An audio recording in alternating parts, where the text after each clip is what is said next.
It's the war itself. Under the plan, Arab and Muslim countries have committed, and in writing in many cases, but I actually would take their word for it. The people I mentioned, I'd take their word for it, to demilitarize Gaza, and that's quickly. Decommission the military capabilities of Hamas and all other terror organizations. Do that immediately. And I'm hearing that Hamas wants to get this done too, and that's a good thing. And destroy all terror infrastructure, including the tunnels, weapons, production facilities. They have a lot of production facilities that we're destroying. They'll also help train local police forces in the areas that we're discussing right now, in particular in and around Gaza, working with the new transitional authority in Gaza. All parties will agree on a timeline for Israeli forces to withdraw in phases. They'll be withdrawing in phases. No more shooting, hopefully, as progress is made toward achieving these goals. Arab and Muslim nations need to be allowed the chance to fulfill these commitments of dealing with Hamas. They have to deal with them because they were the one group that we have not dealt with. I haven't dealt with them. But the Arab countries are going to, and Muslim countries are going to be dealing with Hamas, and I believe they've already been there. I think they probably have an understanding, and they haven't maybe mentioned that, but I would imagine they do. Otherwise, they wouldn't have gone as far as they've gone. If they're unable to do so, then Israel would have the absolute right and actually our full backing, U.S. full backing. Marco's here, and a lot of our leaders are here, our great Vice President, Susie Wiles, Steve Witkoff, Jared Kushner. They've been so involved in this process. I don't think anybody else could have done it or even come close. But it's we're right there. We're right there. First time in thousands of years, I think you can probably say, if you really look into it, if you study back, if you're a scholar, you would say thousands of years. Israel would have my full backing to finish the job of destroying the threat of Hamas. But I hope that we're going to have a deal for peace. And if Hamas rejects the deal, which is always possible, they're the only one left. Everyone else has accepted it. But I have a feeling that we're going to have a positive answer. But if not, as you know, Bibi, you'd have our full backing to do what you would have to do. Everyone understands that the ultimate result must be the elimination of any danger posed in the region, and that danger is caused by Hamas. The tyranny of terror has to end, and this is, again, something that we're looking for. This is eternity. This is for forever. To ensure the success of this effort, my plan calls for the creation of a new international oversight body, the Board of Peace, we call it, the Board of Peace, sort of a beautiful name, the Board of Peace, which will be headed, not at my request, believe me, I'm very busy, but we have to make sure this works. The leaders of the Arab world, and Israel, and everybody involved asked me to do this, so it would be headed by a gentleman known as President Donald J. Trump of the United States. That's what I want, is some extra work to do, but it's so important that I'm willing to do it, and we'll do it right, and we're going to put leaders from other countries on, and leaders that are very distinguished leaders, and we'll have a board, and one of the people that wants to be on the board is the UK former Prime Minister, Tony Blair, good man, very good man, and some others, and they'll be named over the next few days, and it'll be quite the board. Working, everybody wants to be on it now. I don't know if that had anything to do. They named me and everybody else wanted to be on it. I guess they figure, well, he's a soft touch. He'll be easy to deal with. Working with the World Bank and others, it will be responsible for recruiting and training a new government that will be made up of Palestinians along with highly qualified experts from all around the world. Hamas and other terrorist factions will play no role in the board, but they'll play no role in the governance of Gaza at all, directly or indirectly. As you know, thousands of Hamas leaders have been killed and soldiers have been killed.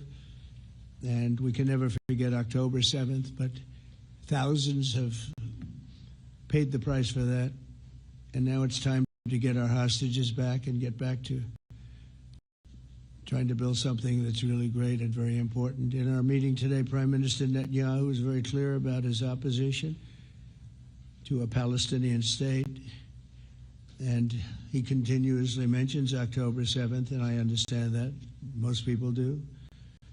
And I understand and respect his position on many things, but what he's doing today is so good for Israel. I noticed that they have large crowds gathering in Israel all the time, and they have my name up. They like me for whatever reason, Bibi, I don't know, but they do like me. But they say two things: please get the hostages back and please end the war. They've had it. It's had it. So I think it's a very popular thing you do, because he's a warrior. He doesn't know about getting back to a normal way of life, but he is a warrior, and Israel's lucky to have him.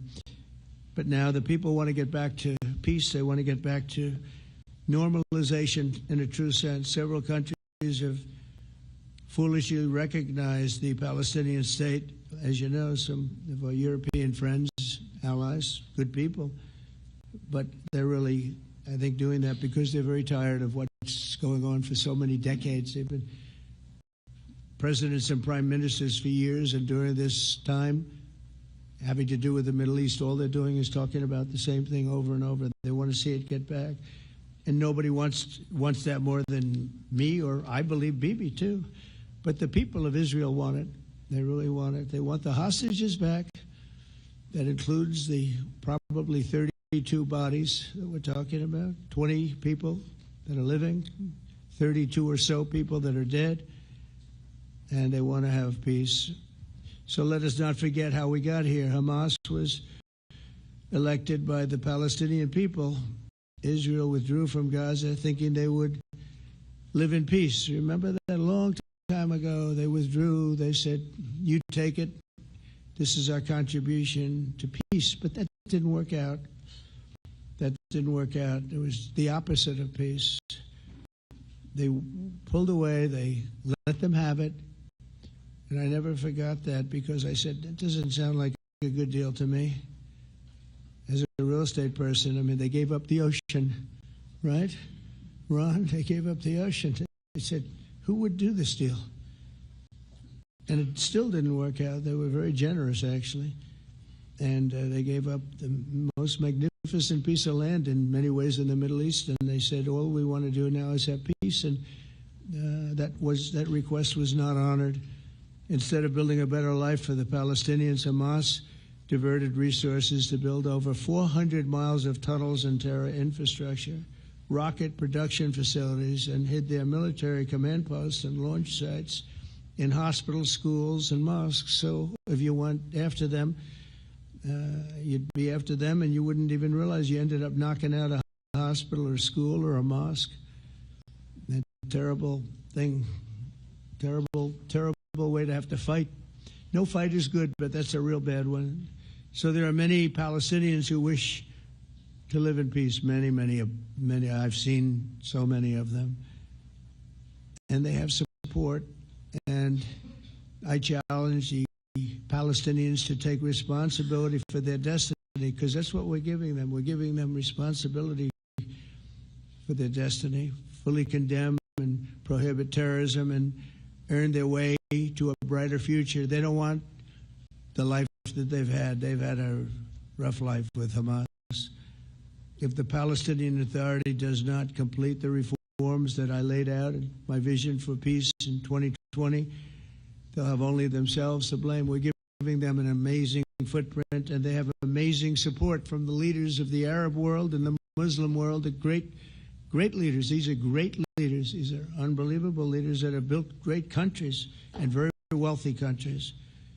What the future holds for the Palestinians, no one really knows, but the plan that we put forward today is focused on ending the war immediately, getting all of our hostages back, getting everything back.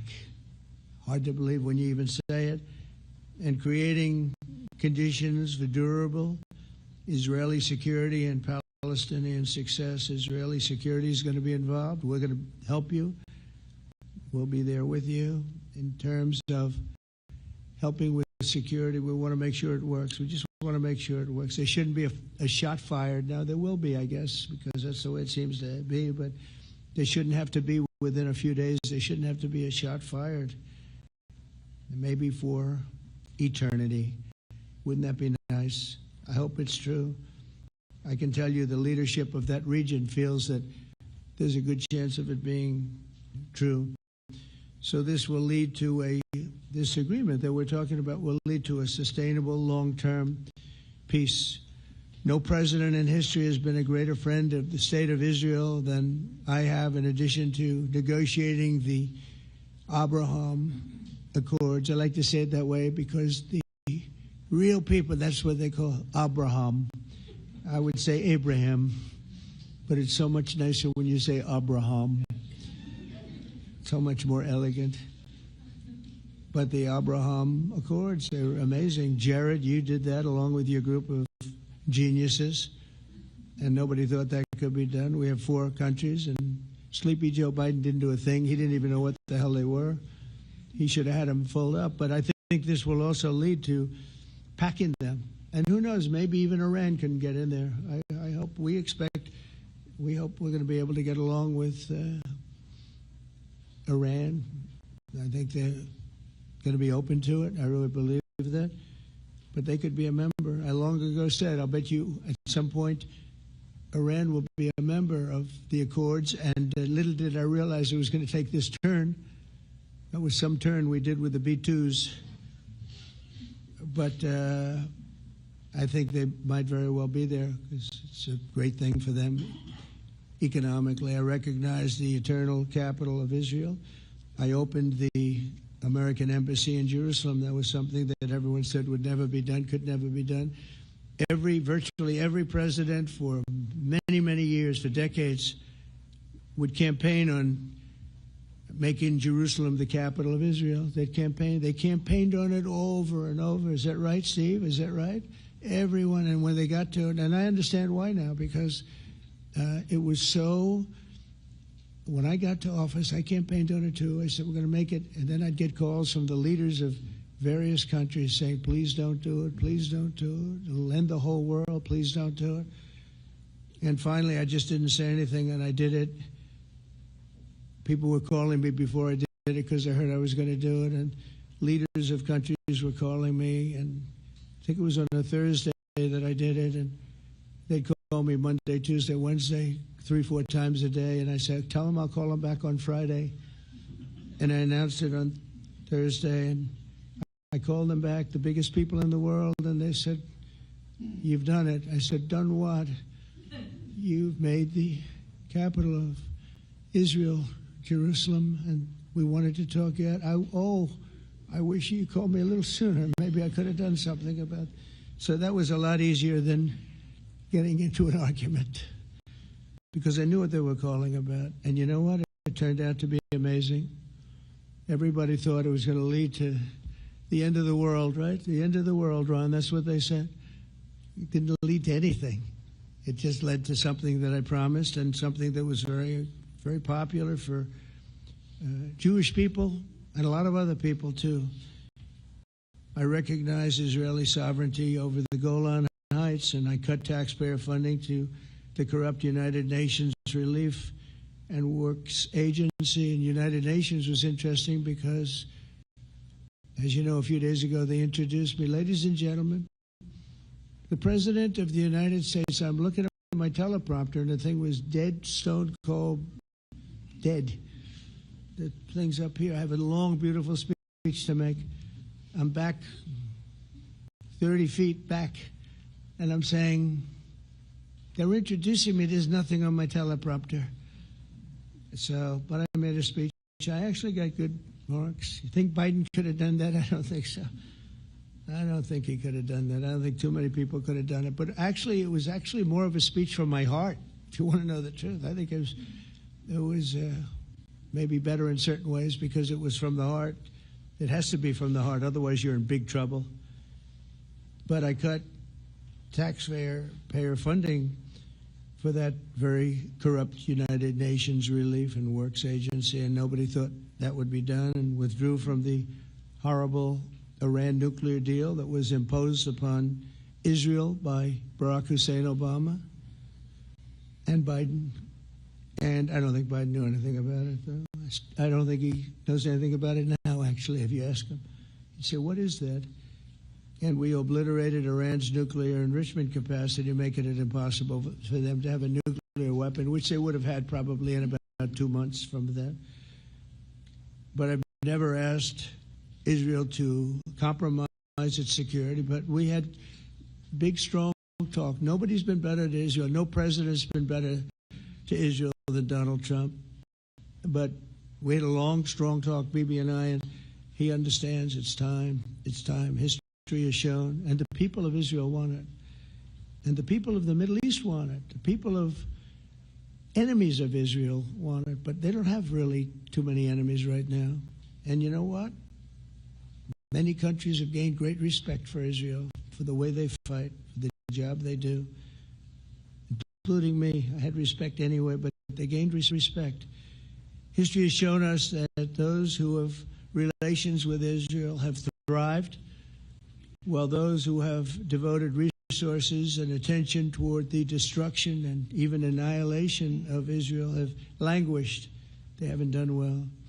Israel is not going anywhere. They're going to coexist with other people and countries in the region, from Syria to Lebanon to Saudi Arabia.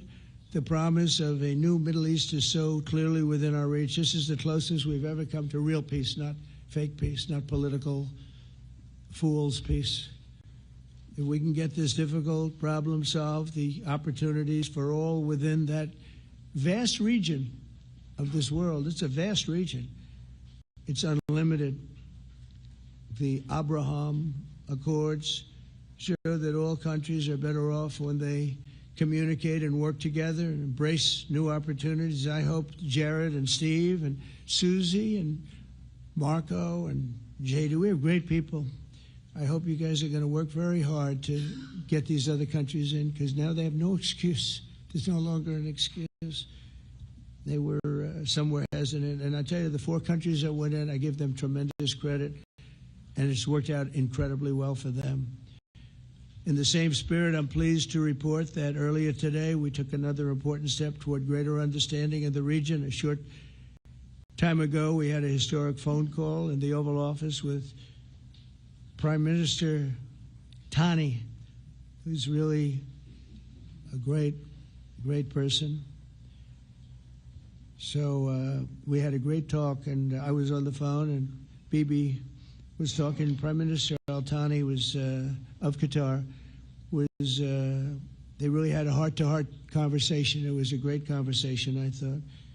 It was productive. It was everything that you need to have something turn out to be successful. And I want to thank Bibi, and I want to thank the Prime Minister. It was fantastic.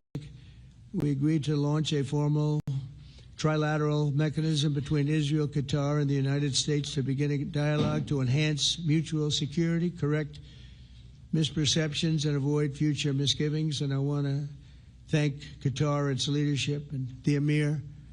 He's a fantastic person. I think, I'm going to be his public relations man, because I know him differently than a lot of people know him. But he wants peace. He wants to see peace. And his people, and they really acknowledge the critical role that they've played as mediator. And again, we're not quite finished. We have to get Hamas, but I think they're going to be able to do that. So now it's time for Hamas to accept the terms of the plan that we've put forward today. And again, this is a different Hamas than we were dealing with, because I guess over 20,000 have been killed. Their leadership has been killed 3 times over. So you're really dealing with different people than we've been dealing with over the last 4 years, 5 years. Everyone has done their part and come to the table in good faith. Our Arab and Muslim partners are fully prepared to step up and fulfill their commitments for the benefit of the people of Gaza and the entire region. They're willing to step up and do a lot. They really are. There are a lot of good people involved. Everyone who wants to see, everybody who wants to see an end to the violence and destruction should be united in calling for Hamas to accept the extremely fair proposal so that we can end the war and get us back our hostages right now and have everlasting peace. And I look forward to having relationships with everyone. As the chairman of the board, I'll be involved, and we'll have meetings with some very smart people that'll be working over there to make sure that we haven't just been wasting time with an agreement that doesn't get done. The task of building peace will not be easy. There are some of the hardest problems in the world to solve, and that's why it's been going on for so many centuries. But too many lives are at stake not to try, and this was more than a try. I mean, I think this is something that gets done when you have virtually every country, and these are powerful, powerful countries that have a lot of money, and the money can make things happen. A lot of countries try, and they don't have any money. These are very rich countries that can make things happen. So together we'll forge a much safer and more hopeful future for everybody, including Israel. And I want to thank Prime Minister Netanyahu for his partnership, and I want to thank all of the leaders, the kings and the emirs and the presidents and prime ministers, people I mentioned, and they've been absolutely fantastic to work with, and it's just happened very quickly. It's happened from a couple of weeks before I had a couple of meetings, but a couple of weeks before we went to the United Nations, and we had some incredible meetings. It all came to place. It all took place, and everybody wanted to be a part of it. I don't have anybody that's saying we don't want anything to do with it. It's just the opposite. And I'll tell you, a couple of years ago, a year ago, I don't think we would have had this kind of participation, Mr. VP, right? I don't think we would have had. It's been amazing. The participation was 100%. Everybody wants to be a part of it. And everybody, those very strong countries, everybody wants it to work. So, Bibi, congratulations on this. I think this will be your crowning achievement, frankly. If this all works out, we think it will. It's going to be your crowning achievement, and I want to thank you very much for being here. Thank you. Please. Thank you. Thank you. Mr. President, first I want to thank you for graciously hosting me once again in the White House. And second, I want to thank you for your friendship and for your leadership. From Jerusalem to Tehran, from the Golan Heights to Gaza, you've proven time and again what I've said many times. You are the greatest friend that Israel has ever had in the White House. And Mr. President, you and I both know it's not even close. While you focus at home on making America great again, your leadership abroad is changing the world for the better, ending wars and advancing peace. I believe that today we're taking a critical step towards both ending the war in Gaza and setting the stage for dramatically advancing peace in the Middle East. And I think beyond the Middle East, in very important Muslim countries. I support your plan to end the war in Gaza, which achieves our war aims. It will bring back to Israel all our hostages, dismantle Hamas's military capabilities, end its political rule, and ensure that Gaza never again poses a threat to Israel. We would not have achieved this turning point without the courage and sacrifice of our incredibly brave soldiers. They fight like lions to defend the people of Israel, and they serve on the front line in the war between civilization and barbarism. Mr. President, when our two countries stand shoulder to shoulder, we achieve the impossible. Just a few months ago, in Operation Rising Lion and Operation Midnight Hammer, we struck a decisive blow against Iran's nuclear and ballistic missile program. Your bold decision to send those B-2s made the region safer and the world safer. Now, under your leadership, we're taking the next step to win the war and expand the peace. Your plan is consistent with the 5 principles my government set for the end of the war and the day after Hamas. Everybody asks, what is your plan for the day after Hamas? Here's our plan. Passed it in the cabinet. All our hostages, both those who are alive and those who died, all of them will return home immediately. Hamas will be disarmed. Gaza will be demilitarized. Israel will retain security responsibility, including a security perimeter for the foreseeable future. And lastly, Gaza will have a peaceful civilian administration that is run neither by Hamas nor by the Palestinian Authority. If Hamas agrees to your plan, Mr. President, the first step will be a modest withdrawal, followed by the release of all our hostages within 72 hours. The next step will be the establishment of an international body charged with fully disarming Hamas and demilitarizing Gaza. I appreciate your willingness to lead the body, Mr. President. I really appreciate it because you have a lot of things to do, and this is important. And it reflects the confidence that this will give everyone, that things will be followed up on all the commitments made. The fact that you're taking this on, I think, helps a lot to make sure that everything flows in the direction that we want. Now, if this international body succeeds, we will have permanently ended the war. Israel will conduct further withdrawals linked to the extent of disarmament and demilitarization, but will remain in the security perimeter for the foreseeable future. I think we should understand that we're giving everybody a chance to have this done peacefully, something that will achieve all our war objectives without any further bloodshed. But if Hamas rejects your plan, Mr. President, or if they supposedly accept it and then basically do everything to counter it, then Israel will finish the job by itself. This can be done the easy way, or it can be done the hard way, but it will be done. We prefer the easy way, but it has to be done.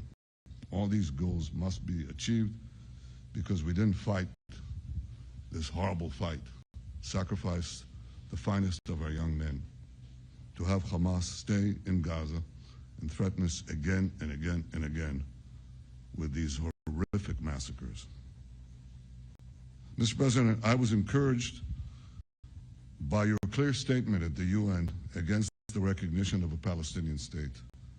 That would be an outcome that, after October 7th, would reward terrorism, undermine security, and endanger Israel's very existence.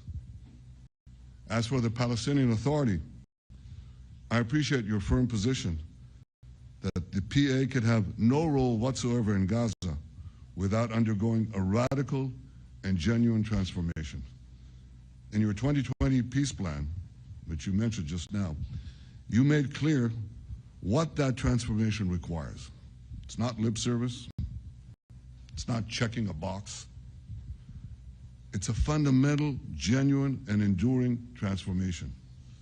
And that means ending pay to slay, changing the poisonous textbooks that teach hatred to Jews, to Palestinian children, stopping incitement in the media, ending lawfare against Israel at the ICC, the ICJ, recognizing the Jewish state, and many, many other reforms.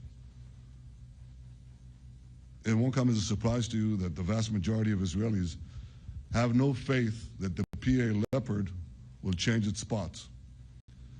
But rather than wait for this miraculous transformation, your plan provides a practical and realistic path forward for Gaza in the coming years, in which Gaza will be administered neither by Hamas nor the Palestinian Authority, but by those committed to a genuine peace with Israel.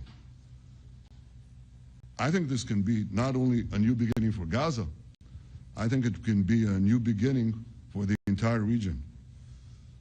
Under your leadership, we can re-energize, well, I've got to contribute my own, we can re-energize the Abraham Accords. That's what it's called in the original Hebrew. Abraham. Abraham is fine. Abraham, however you want to call it.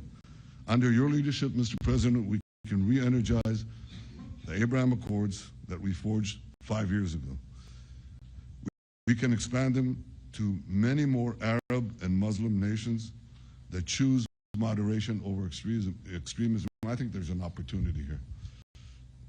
It's not going to be easy. It's tough going. But I think if we succeed, you're absolutely right. We're going to open possibilities that nobody even dreamed of. But I think we dream of them.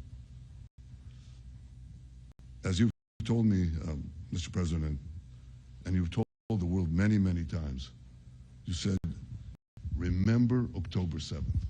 Remember October 7th. And we do. We will never forget the horrors of October 7th, and we will do whatever is necessary to make sure they don't happen again. Since October 7th, Israel's enemies have learned a hard truth. Those who attack us pay a heavy price, but those who partner with us advance progress and security for their peoples.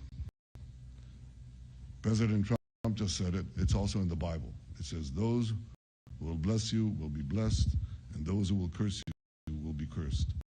And that's actually what is happening. We want the blessings. I think we've done a lot in the past 2 years to end the curse.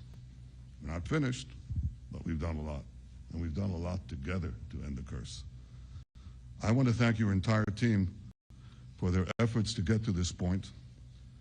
I especially want to thank Steve Witkoff and Jared Kushner for their indefatigable work to bring Israel and Arab states in the region closer together. I am deeply grateful to both of them for their work. We had a phone call today just to make it clear. I said to the Prime Minister of Qatar, Israel was targeting terrorists, wasn't targeting Qatar. And of course, we regretted the loss of the Qatari citizen, wasn't our target. And I very much appreciate President Trump's proposal to have a trilateral body, the United States, Israel, and Qatar, to work out respective grievances. There are quite a few. But if we could try to mitigate them or put it on a different footing, I think that would be good for everyone. Above all the people, the fine team, and many helpers who've done this, I want to thank you, Mr. President. History has already shown that under your leadership, Israel and America can change the face of the Middle East. And today I'm hopeful that your plan to end the war in Gaza will do so again and do so soon. It will free our hostages, end Hamas's tyranny in Gaza, and enable a more secure and prosperous future for the peoples of our region. Thank you, Mr. President. May God bless America. May God bless Israel. May God bless the indispensable alliance between our countries. And may I add, in Hebrew, may we all be inscribed in the book of life. Thank you. Thank you very much, baby. I think while we wait for these documents to be signed and get everybody in line, I think it maybe is not really appropriate to take questions. I'm meeting with, as you know, a couple of Democrats in a little while about the country, about keeping our country open. They're going to have to do some things because their ideas are not very good ones. They're very bad for our country. So we'll see how that works out. But this is something that was really historic today. This was something that was amazing. I think, Bibi, I mean, depending on you, I think while we're waiting for signatures and waiting for approvals from a lot of different countries that are involved in this, we probably shouldn't take questions? Or would you like to take a question or two from perhaps a friendly Israeli reporter, if there's such a thing? That's a very, very tough proposition. But I would think, Mr. President, that I would go by your instinct that this is, we'll have enough time for questions. Let's settle the issue first, I think. No. Thank you very much, David.